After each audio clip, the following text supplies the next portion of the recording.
8,500 miles on the speedometer, or the odometer. I just speedometer, if that makes sense.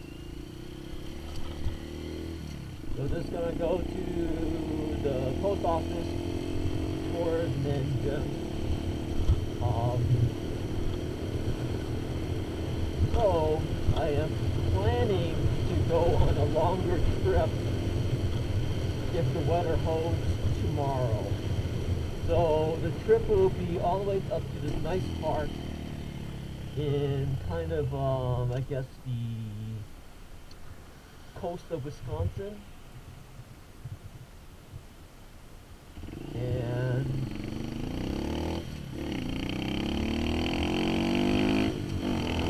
I won't push it to go up there. Obviously, I won't be taking the highways or the interstate. So I'll just take my time to get up there. I just want to think by myself sometimes, alone, about where I am at the moment. So yeah, the bike's been great. Now that I have a new chain and sprocket, it hasn't really stretched that much. But I'm going to do a really small adjustment today, just to get it where the tension was from the shot, just to know best. Obviously all chains stretch, especially new chains. I've been greasing the chains every single day that I take the bike for a ride. So I think that helps with the chain stretch. Anyway, this trip is going to be about 80 miles one way, and it'll take me like an hour and a half to get up there. So I'm thinking about making it a day. I'm pretty sure I'm going to make it a day trip. So I'll go up there, chill out, think for about 2 hours or so, grab some lunch there or something like that. I'm not sure about the McDonald's or something local.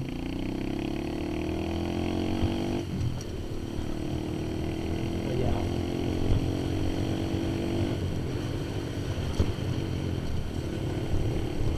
So yeah, we'll see. I think it should be. I have premium gas in here now, just to kind of knock out the carbon a little bit.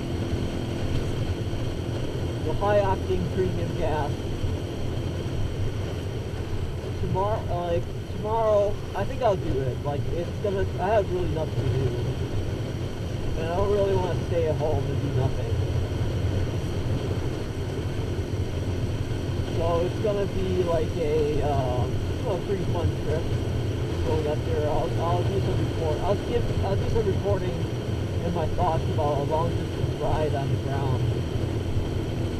So 80 miles, about an hour and a half probably to get up there.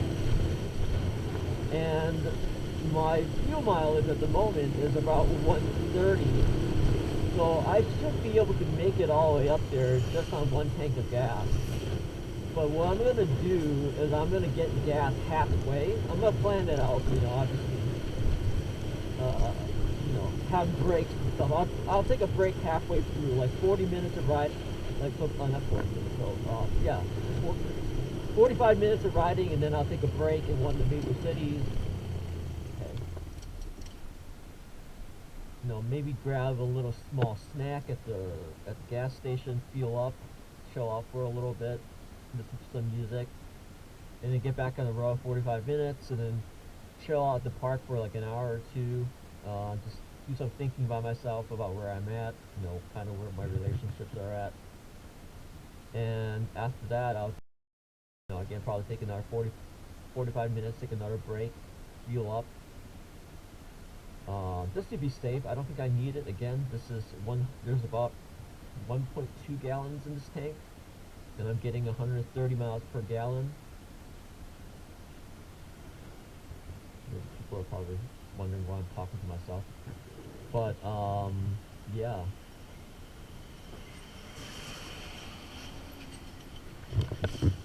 I'll record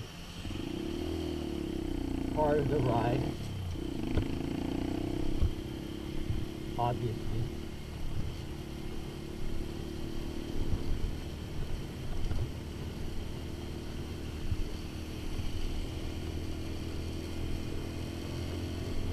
So I think most of the roads that I'll go on will be like 50-mile-per-hour roads, maybe some 55. So this is really going to be a test of like if this bike is comfortable on those roads. I definitely think it is, but you know, obviously it's going to be a test. So,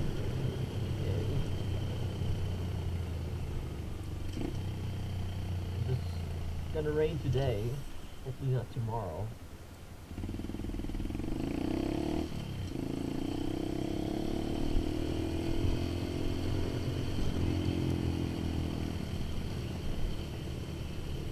Yeah, so that's the plan. Well, hit the 3,500 mile mark.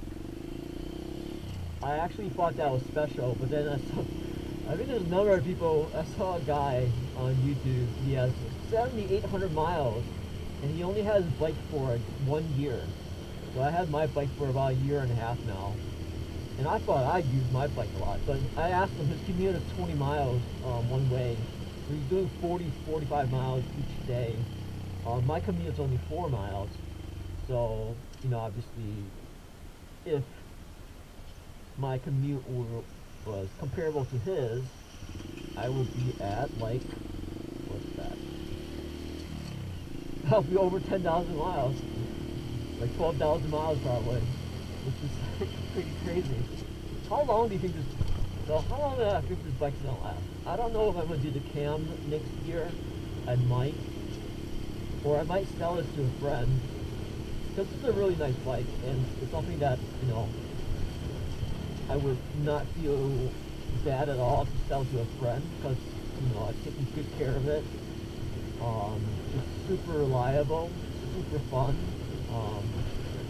You know, to sell to a friend for a good price, a decent fair price.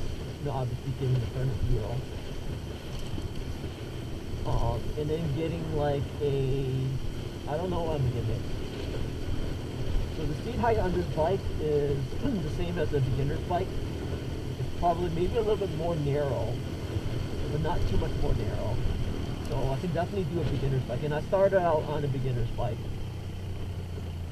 So it's not like, you know, this is my first bike or anything like that. So I might do like a Ninja 400, which has the biggest base power of 400, I think it's like 45 horsepower at the crank, and then mod it, maybe get to 60, and that'll probably be enough, because the first bike I had was a Ninja 250, which was 20, and I think that's even at the wheel, that's at the crank.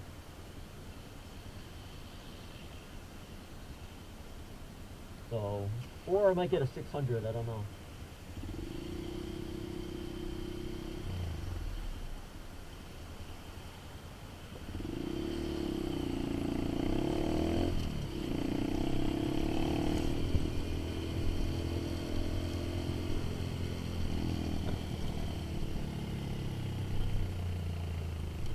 Well, I'm here.